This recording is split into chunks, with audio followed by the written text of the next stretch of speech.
ناظرین و سامعین، حضور نبی کریم صلی اللہ تعالی علیہ وسلم کو اللہ رب العالمین نے معراج کی شب معراج عطا فرمائی۔ ایک ہوتا ہے اسراء، ایک ہوتا ہے معراج اور ایک ہوتا ہے اعراج۔ یہ بھی کہا جاتا ہے کہ معراج، علماء نے باقاعدہ بیان فرمایا کہ یہ بھی فرمایا کہ معراج ایک سیڑھی کو کہا جاتا ہے۔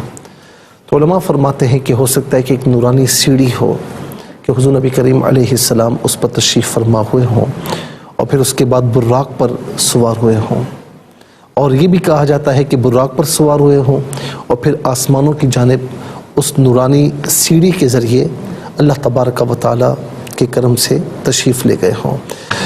خواجہ نظام الدین اولیاء رحمۃ اللہ تعالی علیہ سے جب کسی نے پوچھا کہ یہ اسراء، اچھا یہ بات عرض کروں کہ لوگ عام طور پر اسرا کہتے ہیں، اسرا فاعل ہے، فعل ماضی ہے کہ وہ لے گیا، تو جب ہم کہیں گے وہ لے گیا تو اسرا کہیں گے، جب ہم کہیں گے کہ یہ سورہ اسرا تو سورہ اسرا نہیں، سورہ اسرا کہیں گے یا سورہ بنی اسرائیل کہیں گے۔ اسرا جو ہے مصدر ہے، آپ جانتے ہیں کہ اسرا کا معنی ہوگا کہ لے جانا، لے جانا۔ تو کسی نے پوچھا کہ اسرا، معراج اور اعراج کیا ہے؟ تو انہوں نے بیان فرمایا، خواجہ نظام الدین اولیاء محبوب الہی رحمۃ اللہ تعالی علیہ نے، کہ مسجد حرام سے مسجد اقصی تک جانا یہ اسراء ہے، پھر مسجد اقصی سے آسمانوں تک جانا یہ معراج ہے، پھر آسمانوں سے مقام قاب قوسین او ادنا تک جانا تو فرمایا کہ یہ اعراج ہے۔ اور لیکن عام طور پر ناظرین حضور نبی کریم علیہ السلام کے اس سفر کو مطلقاً معراج کہا گیا ہے۔ اچھا یہ بات عرض کروں کہ یہ معراج کب، یہ واقعہ کب واقع ہوا، کب ظہور پذیر ہوا؟ کچھ علماء یہ فرماتے ہیں کہ ہجرت سے 1 سال پہلے، اور کچھ یہ بیان فرماتے ہیں کہ ہجرت سے 1 سال اور کچھ پہلے، کچھ یہ بیان فرماتے ہیں کہ ہجرت سے جو ہے وہ 1.5 سال پہلے، اور کچھ یہ بیان فرماتے کہ ہجرت سے 5 سال پہلے یہ واقعہ ظہور پذیر ہوا۔ اور مشہور یہ ہے کہ نبوت کے 12ویں سال یہ واقعہ پیش آیا، یعنی یوں سمجھ لیں کہ 12 سن نبوی میں، اور 10 سن نبوی تک حضور نبی کریم علیہ السلام پر مشقتوں کے پہاڑ توڑے گئے، آپ کو اذیتیں دی گئیں، اور ناظرین یہ اذیتیں اس وقت انتہا پر پہنچیں کہ جب آپ کا ساتھ دینے والے حضرت ابو طالب اس دنیا میں نہ رہے، اور آپ کی زوجہ محترمہ سیدہ خدیجہ رضی اللہ تعالی عنہا اس دنیا میں نہ رہیں، اور یہ جو سال تھا 10 سن نبوی کا، یہ حضور نبی کریم علیہ السلام پر بڑی مشقتوں والا سال تھا۔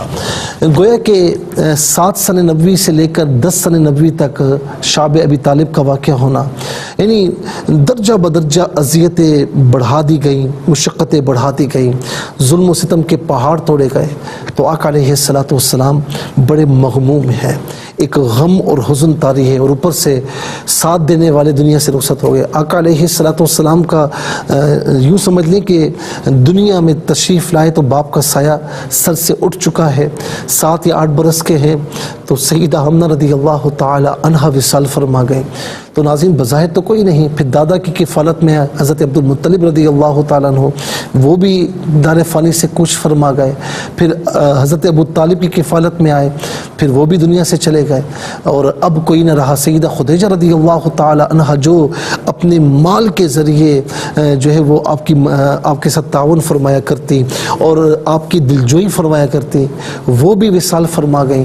اب بظاہر کوئی نہ رہا ناظرین، اور پھر مشقتیں، اذیتیں، ظلم و ستم، تو پھر حضور نبی کریم علیہ السلام بڑے مغموم اور بڑے محزون تھے۔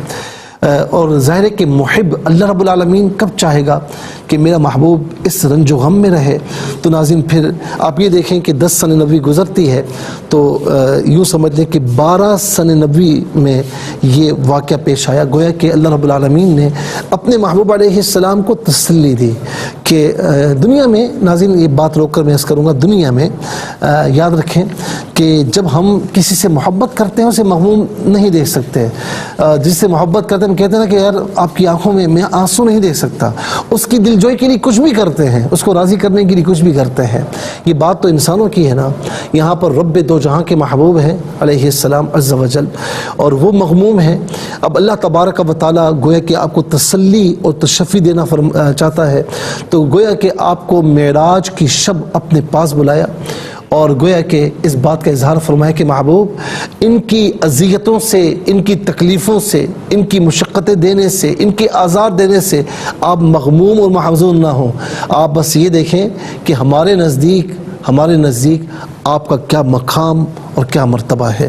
دیکھیں نا ناظرین، جب جبرائیل کو بھیجا کہ ان اللہ تعالی یقرئک السلام وهو یدعوک وانا حاملک الی اللہ تعالی، بے شک اللہ تعالیٰ آپ پر سلام پیش فرماتا ہے اور وہ آپ کو آپ سے ملاقات کا مشتاق ہے، اور میں لینے کے لیے آیا ہوں. مشتاق کون ہے؟ اللہ رب العالمین. لینے کے لیے کون آئے ہیں ناظرین؟ روح الامین. وہ فرمایا نا کہ کون جاتا ہے شاہ دنیا و دین، کس طرف عرش پر ذات حق کے کریم، لینے آئے ہیں یہ کون؟ روح الامین. کیا وصال خدا آج کی رات ہے، عطر رحمت فرشتے چھڑکتے چلے، جس کی خوشبو سے رستے مہکتے چلے، چاند تارے جلو میں چمکتے چلے، کہہ کشاں زیر پا آج کی رات ہے.